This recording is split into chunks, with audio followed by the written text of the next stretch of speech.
नमस्कार दोस्तों। Law of one यानी एक का कानून, या कह लीजिए एक का ज्ञान, या कह लीजिए एक के तरीके, यह उसके 42वें सत्र का दूसरा भाग है। दोहराया जाता है कि इस किताब द्वारा दी गई सभी सूचनाएं और जानकारियां आप जान भी सकते हैं, मान भी सकते हैं, नज़रअंदाज भी कर सकते हैं और नकार भी सकते हैं, क्योंकि यह आपकी स्वतंत्र इच्छा या फ्री विल है, जो कि एक अनंत रचयिता द्वारा आपको दी गई है। एक बात और कही जाती है कि लॉ ऑफ वन पूरी तरह से सभी के लिए फ्री है। यदि कोई इकाई या व्यक्ति इसको निजी स्वार्थ के लिए इस्तेमाल करे तो वह उसकी व्यक्तिगत जिम्मेदारी होगी।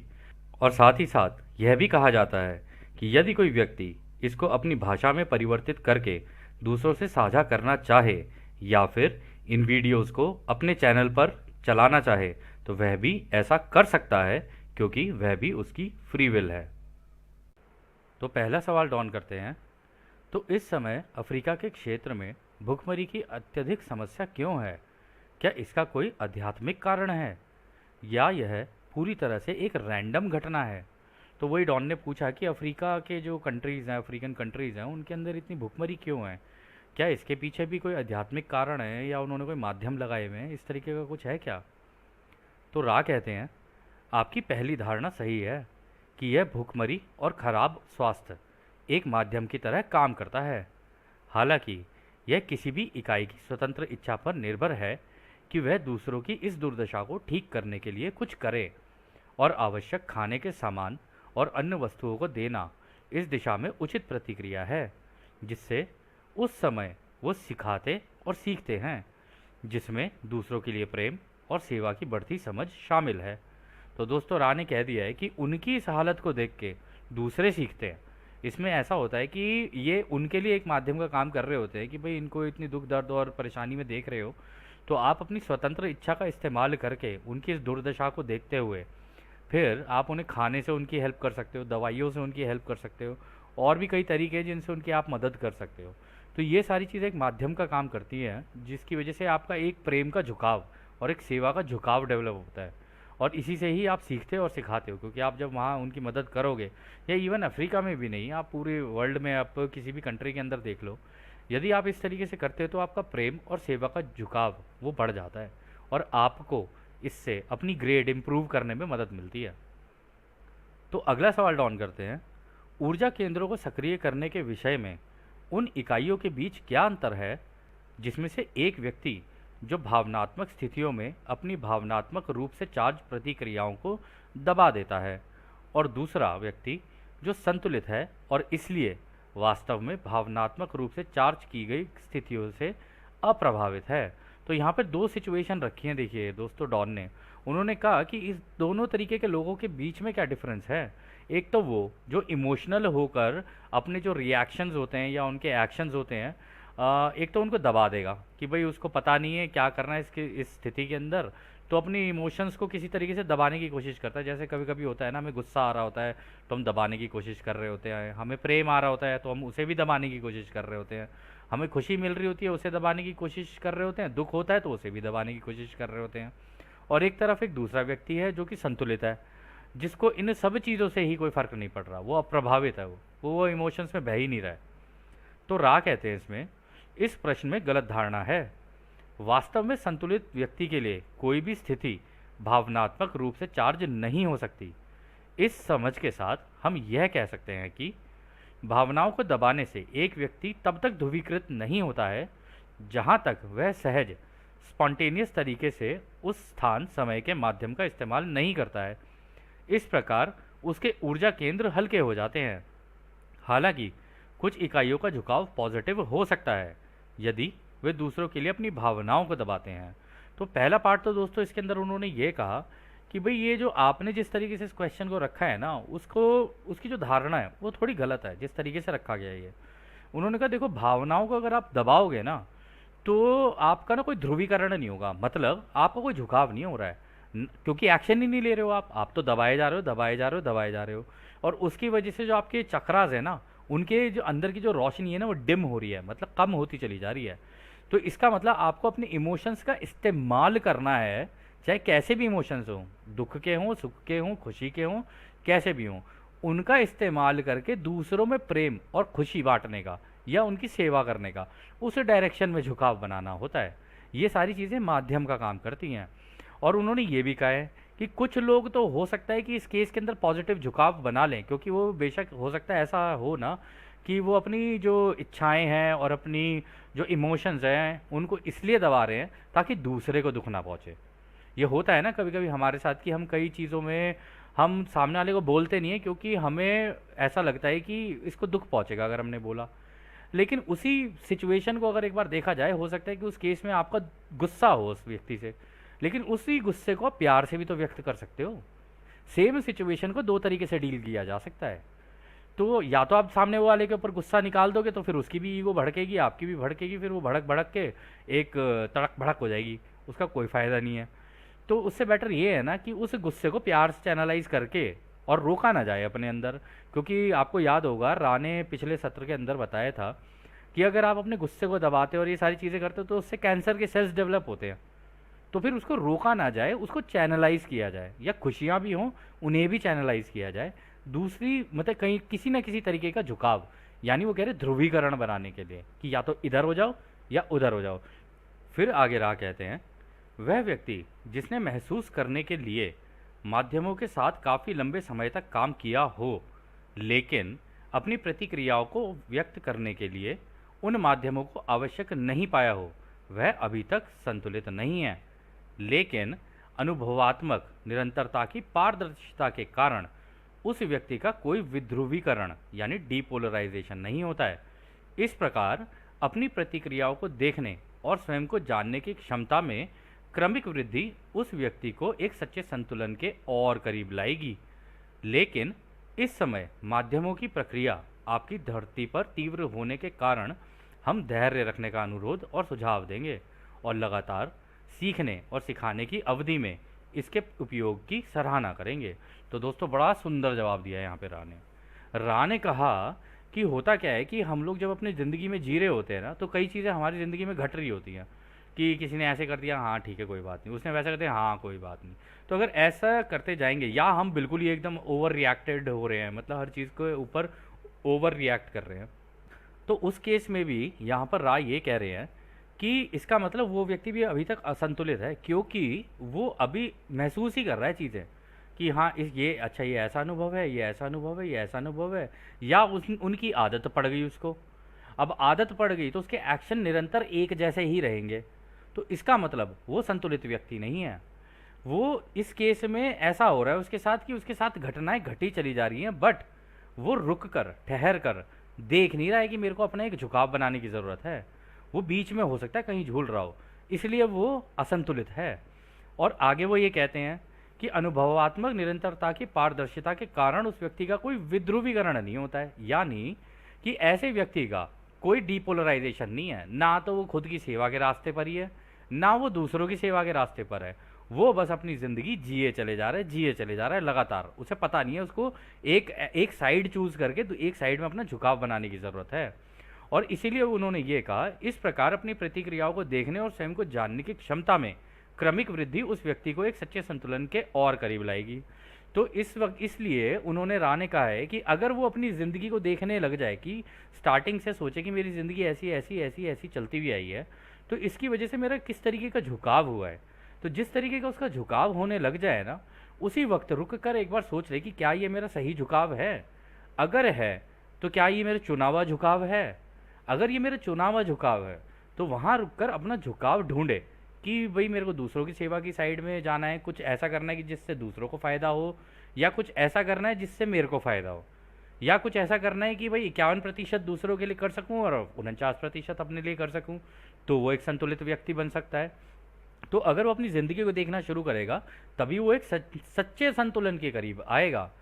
और लेकिन रा ने इसमें ये कहा है कि अब जो तुम्हारे यहाँ पर माध्यम लगने वाले हैं ना, और आई थिंक पिछले सेशन के अंदर भी रा ने कहा था कि अभी तो आगे जाके ऐसे रैंडम माध्यम लगेंगे कि तुम लोगों से हैंडल ही नहीं होंगे, क्योंकि तुम संभाल नहीं पाओगे उसको। तो उस केस में रा ने यहाँ पर ये कहा है कि धरती पर अब तीव्र होने के कारण, इस तरीके के माध्यम और दुख दर्द बढ़ने के कारण वो ये सुझाव देंगे या वो कहते हैं कि अनुरोध कर रहे हैं, सुझाव के साथ साथ अनुरोध भी कर रहे हैं कि हमारी रिक्वेस्ट तुमसे ये होगी कि तुम धीरज रखने के ऊपर काम करो। अगर तुम धीरज रखने सके तो तुम ये सीखने सिखाने की अवधि का मतलब इस टाइम का सही उपयोग करोगे, और अगर तुम सही उपयोग करोगे ना तो हम इसकी सराहना करेंगे, और इसकी सराहना की भी जानी चाहिए, क्योंकि इतने रैंडम कैटलिस्ट, इतने दुख दर्द पूरी दुनिया में चल रहे हैं, और ऐसे में कोई व्यक्ति अपना धीरज रख के और अपनी ज़िंदगी के कार्य करे चले जा रहा है, और दूसरा अपना झुकाव भी बनाया जा रहा है। ये बहुत बड़ी बात होती है, इतना आसान नहीं है, क्योंकि ऐसी सिचुएशन के अंदर कोई भी विचलित हो सकता है, हम भी हो जाते हैं कभी कभी। लेकिन जब हम हो जाते हैं तो फिर हम रुक कर अपने आप को चेक करते हैं कि नहीं नहीं नहीं नहीं ये गलत हो रहा है। फिर उसके बाद फिर अपने आप के एक्शंस करेक्ट करने की कोशिश करते हैं कि नहीं नहीं नहीं नहीं, बहना नहीं है, बहना नहीं है, होता कुछ भी रहे, बहना नहीं है, चुपचाप अपना एक झुकाव बनाते हुए चलो, क्योंकि तुम्हारी गेम है, तुमको खेलनी है। ये सारी चीज़ें माया जाल है, इसके अंदर सारा खेल चल रहा है। इस खेल के अंदर मुझे कैसे जीतना है ना, या मुझे कैसे आगे निकलना है, वो मेरे लिए इंपॉर्टेंट होना चाहिए, और वो आगे निकलने के लिए मुझे दूसरों की सेवा करनी है, क्योंकि ये मेरा चुना हुआ रास्ता है। तो अगर ये मेरा चुना हुआ रास्ता है तो मुझे नए नए तरीके खोजने चाहिए कि मैं दूसरों की सेवा किस तरीके से कर सकता हूँ या कर सकती हूँ। अगर ऐसे हम लोग सोचेंगे ना तो आई थिंक एक बेटर डायरेक्शन में झुकाव हमारा बन सकता है, और नेक्स्ट हार्वेस्ट के लिए हम लोग रेडी हो सकते हैं। फिर अगला सवाल डाउन करते हैं, किसी व्यक्ति को कैसे पता चलेगा कि वह भावनात्मक स्थिति में अप्रभावित है, या यदि वह भावनाओं के प्रवाह को दबा रहा है, या यदि वह संतुलन में है और वास्तव में अप्रभावित है। तो अच्छा सवाल है ये भी, डॉन ने अच्छा पूछा कि भाई ये आप ये बता सकते हैं कि इस तरीके की इमोशनली चार्ज्ड जो स्थितियाँ हो जाती हैं, कि इमोशंस में तो कभी भी कुछ भी हो सकता है ना, लोग किसी भी तरीके से मतलब अपनी प्रतिक्रियाएं दे सकते हैं। तो ऐसी सिचुएशन में अप्रभावित कैसे रहा जाए, और ये कैसे पता चले कि मैं अप्रभावित हूँ, मतलब मेरे को कोई फ़र्क नहीं पड़ रहा है, या मैं उन प्रवाहों को जो भी इससे जो इम्पैक्ट मेरे ऊपर पड़ रहा है मैं उन्हें दबाने की कोशिश कर रहा हूँ, ये भी मुझे कैसे पता चले।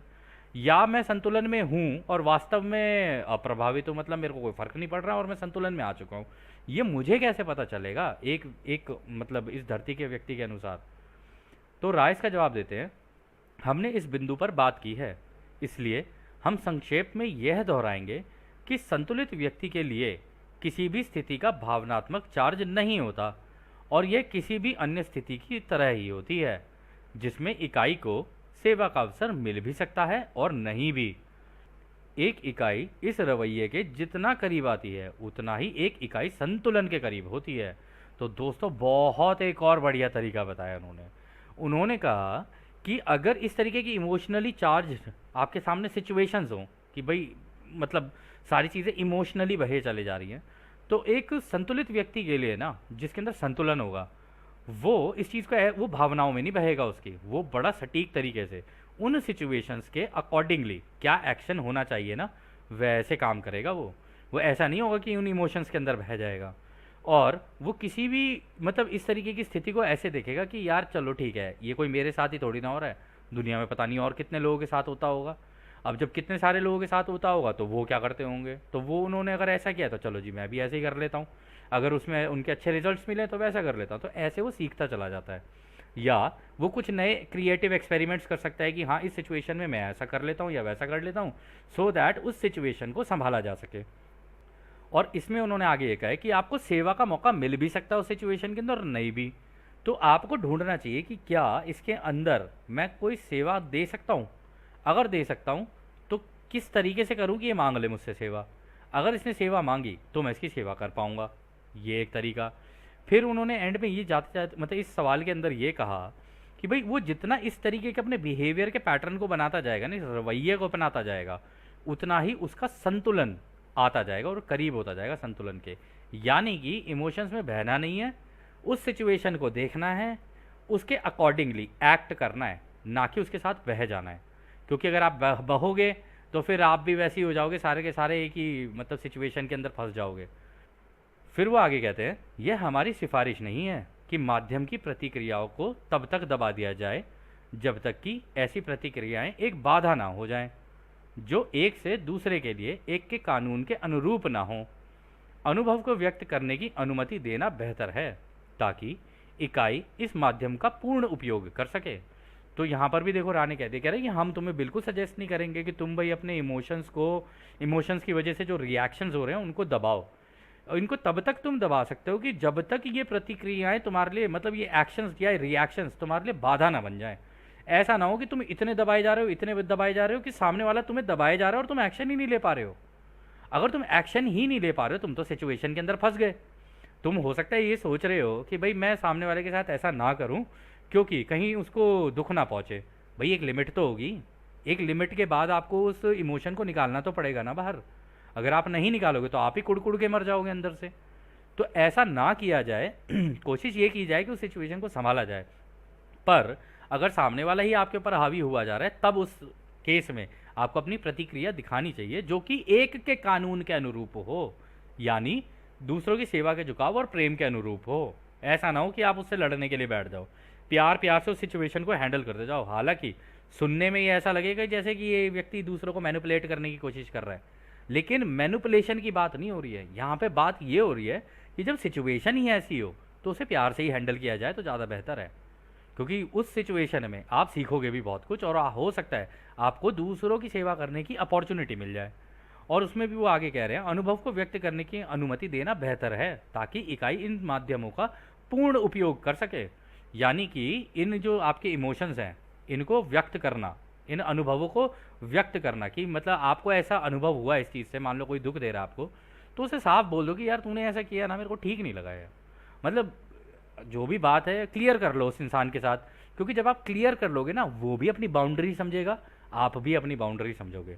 कि ऐसा ना हो कि कल को आप उसकी बाउंड्री क्रॉस कर रहे हो और वो आपकी बाउंड्री क्रॉस कर रहा है। तो धीरे धीरे सीखने का काम है, अगर इस तरीके से किया जाए तो एक व्यक्ति अच्छा सीख सकता है।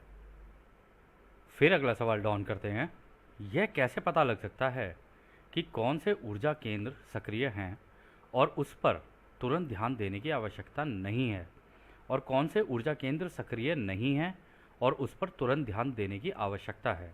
ये भी दोस्तों देखो एक अच्छा सवाल है कि कौन से हमारे एनर्जी सेंटर्स हैं जिनके ऊपर हमें ध्यान देने की ज़रूरत है, या फिर कौन से ऐसे एनर्जी सेंटर्स हैं जिनके ऊपर हमें ध्यान देने की ज़रूरत नहीं है। क्योंकि किस में कहाँ कब और कैसे बाधा आ रही है ना, ये जानना भी ज़रूरी है। तो राइस का जवाब देते हैं, एक व्यक्ति के विचार, उसके एहसास या भावनाएं और सबसे कम उसका व्यवहार खुद के द्वारा खुद को सिखाने और सीखने के लिए एक साइन पोस्ट है।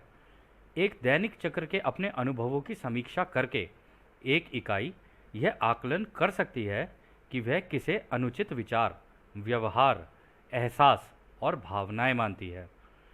इकाई अपने इन अनुचित गतिविधियों की जांच करके इन विकृतियों को उचित कंपनता की किरण में रख सकती है और इस प्रकार यह देख सकती है कि कहाँ काम की आवश्यकता है। तो दोस्तों ये भी बहुत अच्छी एक्सरसाइज उन्होंने बताई। उन्होंने कहा कि अगर कोई व्यक्ति अपने पूरे दिन की दिनचर्या, मतलब हम पूरे दिन में जो काम करते हैं उसको अपनी एक डायरी बना लें और उसके अंदर हमने क्या क्या किया, जिसके अंदर हमें क्या क्या नोट करना है। हमें नोट करना है अपनी हमारी सोच क्या रही आज की, हमारे एहसास यानी हमारे किस तरीके के इमोशंस रहे, हमारी भावनाएं, एहसास और भावनाएं मतलब इमोशंस के बारे में यहाँ बात हो रही है, और हमारा व्यवहार कि हमने कैसे एक्ट किया खुद के द्वारा, मतलब अपने ऊपर कैसे एक्ट किया या हमने दूसरों के साथ कैसे एक्ट किया।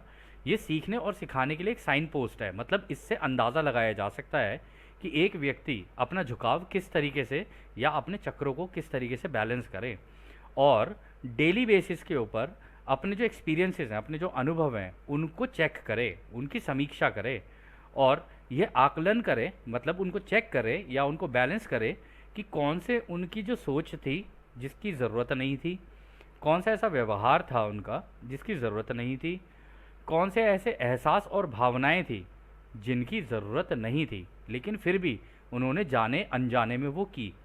तो वो जाने अनजाने में ना हो, जानबूझकर हों या बैलेंस तरीके से हों। ये बहुत अच्छी एक्सरसाइज है उसके लिए। और उन्होंने आगे ये भी कहा है कि अगर वो इन सब चीज़ों की चेक करते हैं, अनुचित गतिविधियों की जांच करें, तो उसके बाद वो इसको ये चेक कर सकते हैं कि भाई ये मेरा एक्शन कौन सी इस किरण में, मतलब जैसे अगर वो रूट चक्र, उसके बाद फिर क्या कहते हैं ऑरेंज, फिर उसके बाद आपका येलो, फिर ग्रीन, अगर उसके अकॉर्डिंगली उनको मार्क करते रहे ना अपने पॉइंट्स को, कि ये एक्शन जो है मेरा येलो में था, ये वाला मेरा ग्रीन में था, ये वाला मेरा ऑरेंज में था, तो इस तरीके से अगर वो उसको मार्क करते रहे ना, तो ओवरऑल वो देखेंगे धीरे धीरे धीरे धीरे उनका अपना एक झुकाव होना शुरू होगा। और झुकाव होना शुरू क्या होगा, उनको रोज़ डेली बेसिस के ऊपर ये पता चल सकता है कि कितना ज़्यादा मैं रेड में हूँ, कितना ज़्यादा मैं ऑरेंज में हूँ, और कितना ज़्यादा मैं येलो में हूँ और ग्रीन में हूँ। कोशिश ये है कि ग्रीन की तरफ लाना है अपने झुकाव को। और अगर इस तरीके से हम लोग अपने ऊपर चेक रख कर काम करते रहे, तो ये बहुत ही अच्छी एक्सरसाइज है, अगर कोई करे तो अपने आप को बैलेंस कर सकता है। फिर अगला सवाल डॉन करते हैं। पिछले सत्र में आपने कहा था, कोई व्यक्ति यदि काफ़ी हद तक उपवास के माध्यम और उससे योजना यानी प्रोग्रामिंग के तरीकों के बारे में जागरूक है, तो वो इच्छा की एकाग्रता और केवल विश्वास के माध्यम से ही उपवास, डाइट और अन्य समान शरीर के अनुशासन किए बिना खुद की रीप्रोग्रामिंग कर सकता है। प्रोग्रामिंग के कौन से तरीके हैं जो हमारे हायर सेल्फ यह सुनिश्चित करने के लिए उपयोग करते हैं कि तीसरी घनत्वता के जीवन की प्रयोगशाला में कौन से इच्छित सबक सीखे जाने चाहिए? तो दोस्तों ये सवाल भी बहुत इंटरेस्टिंग है। उन्होंने ये पूछा डॉन ने कि मतलब आपने पिछले सेशन के अंदर ये बताया कि अगर हम लोग व्रत, उपवास और इस तरीके के माध्यमों का इस्तेमाल करें, तो हम अपनी इच्छा का इस्तेमाल करके और केवल विश्वास का इस्तेमाल करके थोड़ा ये उपवास, डाइट और बाकी इस तरीके के मतलब अनुशासन बिना किए, मतलब अगर हम लोग ये ना करें अनुशासन इस तरीके का, डाइट और उपवास ना करें, लेकिन केवल एकाग्रता और विश्वास इसका इस्तेमाल अगर करें, तो खुद की रीप्रोग्रामिंग कर सकते हैं। और आपने ये भी कहा है कि भाई हमारे हायर सेल्फ जो है वो कैसे सुनिश्चित करते हैं कि हमको तीसरी घनत्वता में कौन से ऐसे सबक हैं जिनको सीखने की ज़रूरत है। यानी क्योंकि हर व्यक्ति के अलग अलग है ना, आपके अलग होंगे, हमारे अलग होंगे, किसी और के अलग होंगे, तो सबके अलग अलग अनुभव क्या होने चाहिए और कैसे सीखे जाने चाहिए। राइस का जवाब देते हैं, इच्छा और विश्वास के पोषण या बढ़ने के लिए केवल एक तरीका है, और वह है ध्यान को केंद्रित करना। जिन्हें आप बच्चे कहते हैं, उनका ध्यान देने का समय काफ़ी कम माना जाता है। आपके अधिकांश लोगों का आध्यात्मिक ध्यान बच्चों जैसा ही है। इस प्रकार ये किसी का ध्यान आकर्षित करना और उसे एक जगह टिकाकर रखना और जैसा चाहे वैसी उसकी प्रोग्रामिंग करना आपकी अपनी इच्छा का विषय है। तो रा ने बोल दिया, रा ने कहा कि भाई देखो, इसको करने का तो एक ही तरीका है कि अगर तुम मेडिटेशन नहीं करोगे तो फिर तो तुम भूल जाओ कि ये हो सकता है, क्योंकि बिना मेडिटेशन के तो तुम इधर उधर विचलित रहोगे ही रहोगे। और अगर तुम अपने यहाँ के छोटे बच्चों को देखो, तो उनका भी, तो अगर तुम देखोगे उनका भी बड़ा शॉर्ट स्पैन ऑफ टाइम होता है। मतलब वो इंटरेस्ट जो होता है ना उनका, वो कभी फ़ोन के ऊपर लग जाएंगे, कभी टीवी देखने लग जाएंगे, कभी बाहर खेलने चले जाएंगे, कभी दोस्तों से मिलने चले जाएंगे। इवन हमारे जो मिडिल एज, जो मतलब यंगर एज जनरेशन है, जो जिनको हम सो कॉल्ड जनरेशन एक्स बोलते हैं, अब तो खैर जनरेशन जी हो गई है वो, तो अगर उनके बारे में भी बात करें तो आप देखेंगे वो एक जगह टिकते नहीं है, कभी इधर भाग, कभी उधर भाग, कभी ये, कभी वो, कभी ये। वो हमेशा कुछ ना कुछ नया नया ट्राई करने की कोशिश करते रहते हैं। अब इस केस में उनके साथ या अपने आप को भी अगर हम लोग लेकर चले, तो अधिकांश लोगों के बारे में राह ने कहा है कि अभी तक आप लोगों का सबका जो ध्यान का जो ये है ना, जो मेडिटेशन करने वाला जो पार्ट है, कह रहे वो भी अभी बच्चों जैसा ही है। कभी आप इधर, कभी उधर, कभी इस ध्यान की क्रिया, कभी उस ध्यान की क्रिया, देखूँ ये कौन सी सही है, देखूँ कौन सी वो सही है। किसी एक चीज़ को पकड़ लीजिए जो आपके लिए काम कर रही हो, उसको अगर आप करना शुरू कर दें। हम आपको दोस्तों ये नहीं कह सकते कि आप ये वाली कर लो, वो वाली कर लो। अब जैसे हमारे लिए क्या है, हमारे लिए हेमी-सिंक काम करता है। अब जब वो काम करता है, तो अगर कोई हमें ये कहता है कि भाई ये वाली मेडिटेशन भी कर लो, वो वाली भी कर लो, ये वाला योग कर लो, वो वाली योग कर लो, तो हम अपने आप को विचलित तो करते ही नहीं है। हमने कहा कि यार जब एक चीज़ हमारे लिए काम कर रही है तो हम क्यों जाएं 10 चीज़ों की जगह पर। तो इस वजह से अपने लिए एक सेट पैटर्न इंसान को, व्यक्ति को खुद बनाना पड़ता है कि भाई ये एक मेरा स्टैंडर्ड है, इस स्टैंडर्ड को मैं फॉलो करूँगा और इसी स्टैंडर्ड के द्वारा अपने ऊपर काम करूँगा या करूँगी। तो जब इस तरीके से होता है ना, तब आप अपनी इस इच्छा शक्ति का ज़्यादा बेटर इस्तेमाल कर पाओगे। और इसमें भी ये राह ने बोल दिया है कि ये तो आपकी इच्छा का विषय है कि आप करो या ना करो। आगे फिर इसमें वो और ऐड कर देते हैं, यह जब जारी रहता है इच्छा शक्ति को मजबूत करता है। पूरी गतिविधि तभी हो सकती है जब यह विश्वास हो कि इस अनुशासन का परिणाम संभव है।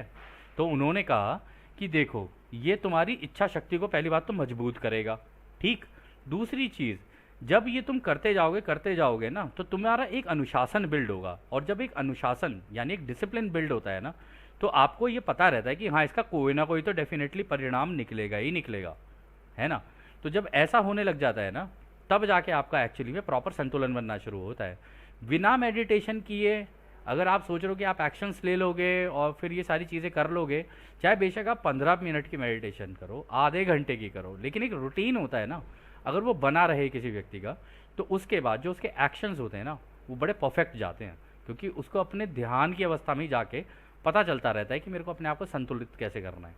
और जब वो संतुलन आ जाता है, फिर उसके एक्शंस भी उसके अकॉर्डिंगली ही चेंज हो जाते हैं। और आपने नोटिस भी किया होगा, जो लोग मेडिटेट करते हैं और जो लोग मेडिटेट नहीं करते हैं, उनके एक्शंस में यानी उनके कर्मों में ज़मीन आसमान का फ़र्क हो जाता है। फिर आगे डॉन अगला सवाल करते हैं, क्या आप कुछ अभ्यासों के बारे में बता सकते हैं जिससे ध्यान की अवधि बढ़ाने में मदद मिल सके? तो अच्छा सवाल है ये भी। डॉन ने कहा कि कुछ ऐसी टेक्निक बता सकते हैं जिससे कि हम लोग अपनी मेडिटेशन की जो टाइमिंग है उसको इंक्रीज़ कर सकें, मतलब हम लंबे लंबे सेट्स कर सकें। और दोस्तों, ये जितने भी सवाल अब पूछे जा रहे हैं ना, ये वास्तविकता में देखे जाए ना, ये हम लोगों के एक्चुअली में नॉर्मल सवाल हैं, सभी के होते हैं, परंतु हमें मतलब रा के लेवल वाली कोई कोई मिला नहीं था इससे पहले जो हम लोग को इनके जवाब दे सके। खैर, रा इसका जवाब देते हैं, इस तरह के अभ्यास आपके लोगों की कई रहस्यमय परंपराओं में आम हैं। एक आकार और रंग की कल्पना करना जो ध्यान करने वाले के लिए व्यक्तिगत रूप से प्रेरणादायक गुणवत्ता का है, वह इस प्रकार की कल्पना करने के धार्मिक पहलुओं का दिल है। तो दोस्तों, यहाँ पर भी उन्होंने बहुत सही कहा है। उन्होंने कहा है कि हमारे जो रहस्यमय परंपरा है, यानी कुछ मंक्स हो गए और भी लोग होते हैं जो चुपचाप अपना गुफाओं में जाकर अपना मेडिटेट कर रहे होते हैं, और जैसे हमारे केस में हेमी सिंह है, और भी बड़े केसेस हैं, हर केसेस में अलग अलग हैं। तो आप उनसे वो सीख सकते हो और सीखने के बाद उसका इस्तेमाल कर सकते हो। और एक जो, अगर आपने योगा सूत्रास पढ़े हों, तो योगा सूत्रास में भी ये बताया गया है कि किसी आकार या रंग की कल्पना करना, यानी आप या तो किसी कलर के ऊपर फोकस करके उसके अंदर एंटर कर जाओ, या किसी भी मूर्ति या जो भी आपके दिमाग में कोई चीज़ हो, कोई आकृति हो, वो फूल हो, पौधा हो, पेड़ हो, फल हो, कुछ भी हो, उसके अंदर अगर आपने फोकस करना शुरू कर दिया, उसके ऊपर करते करते उसके अंदर चले गए, तो भी आप इस ध्यान को बहुत अच्छे से कर सकते हो। फिर वो आगे कहते हैं, सरल आकृतियों और रंगों की मन में कल्पना करना जिसमें इकाई के लिए कोई सहज प्रेरक गुण नहीं है, उसका आधार बनाते हैं, जिसे आप अपनी जादुई परंपरा कह सकते हैं। तो दोस्तों, वो वही कह रहे हैं। उन्होंने कहा कि अगर आप अपने दिमाग में कोई आकृति या कोई रंग की कल्पना करें जिसका कोई सहज प्रेरक गुण ना हो, मतलब ऐसा ना हो कि आपके लिए वो चीज़ कोई प्रेरणा है। प्रेरणा मतलब कि अगर जैसे आपने सोचा कि कोई मंदिर है, कोई या कुछ है, या कोई पूजा का वो है, अगर आप उससे कर रहे हो ना, तो इसका मतलब वो आपके लिए एक प्रेरणा है। वो जो भी चीज़ आपको करनी है ना, वो ऐसी करनी है जिसके अंदर आपको प्रेरणा ना हो। आपको कोई भी रैंडम चीज़ उठा लेनी है और उसके साथ प्रैक्टिस करनी है, चाहे वो आपके घर की चम्मच ही क्यों ना हो। जब आप ऐसे करने लगोगे ना, तब आपको धीरे धीरे उसके पार्टिकल्स के अंदर जाना, उन पार्टिकल्स से बात करना, उसके पार्टिकल्स अंदर से कैसे हैं, ये सारी चीज़ें पता चल जाएंगी। और यहाँ पे राने जिक्र किया जादुई परंपरा, यानी कि आप ये सारे स्पून बेंड करना, मटेरियल से खेलना, टेलीकिनेसिस जिसे बोलते हैं, ये सारी चीज़ें धीरे धीरे एक्टिवेट होनी शुरू हो जाती हैं। वो इसलिए क्योंकि अब आपको उस पार्टिकल के एक एक कण का एहसास हो गया है या पता चल गया है कि वो क्या है। तो चाहे वो फिर चम्मच हो, टेबल हो, कुर्सी हो, आप हर चीज़ को अपने अकॉर्डिंगली बेंड कर सकते हो, या कह लो आप स्पेस और टाइम दोनों को ही बेंड करते हो, जिसे कहते हैं स्पेस टाइम बेंडिंग रियलिटी। आप ये सारी चीज़ें कर सकते हो, लेकिन हाँ, इसके लिए थोड़ा सा गहन प्रैक्टिस करना पड़ता है।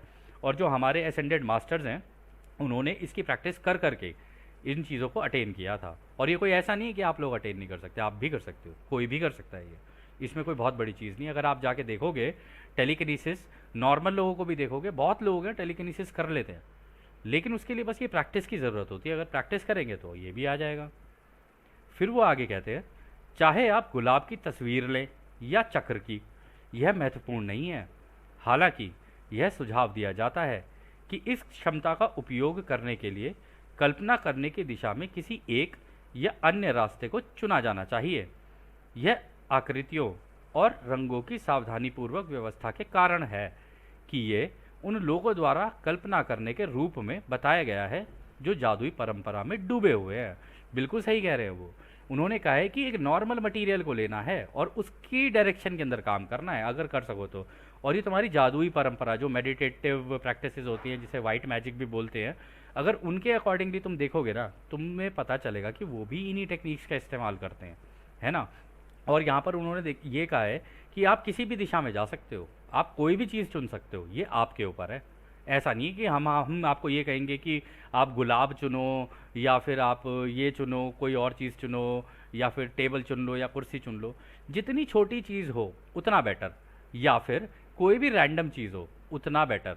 ऐसा ना हो कि आपने अपना फेवरेट फूल पकड़ लिया, आप तो उस फूल के साथ ही प्यार में बह गए उसके अंदर, जबकि आपको उस फूल को अंडरस्टैंड करना है। ठीक है ना। तो जिस चीज़ से आपको प्रेरणा मिलेगी ना, तो आप तो उसके प्यार में बह जाओगे, तो आपको रियलिटी और ट्रुथ के पता नहीं चल पाएगा। लेकिन किसी रैंडम चीज़ को पकड़ोगे ना जिसमें आपका कोई इंटरेस्ट भी नहीं है, तब अगर आप उसके ऊपर फोकस करोगे तब आप बेटर अंडरस्टैंडिंग कर पाओगे। खैर दोस्तों, इस सत्र को अभी हम यहीं समाप्त करते हैं क्योंकि इसमें काफ़ी सारी प्रैक्टिसेस दी गई हैं। तो ये बेटर रहेगा कि पहले इनके ऊपर बैठ के थोड़ा कंटम्पलेट किया जाए और फिर आगे बढ़ा जाए। तो इस सत्र को हम नेक्स्ट सेशन के अंदर कंटिन्यू करेंगे। और जैसा कि राह हमेशा कहते हैं, अब हम आपको उस एक अनंत रचयिता के प्रेम, उसकी रोशनी, उसकी शक्ति और उसकी शांति में छोड़कर चलते हैं। आदि ने हमारे दोस्तों, आदि ने वासु। धन्यवाद।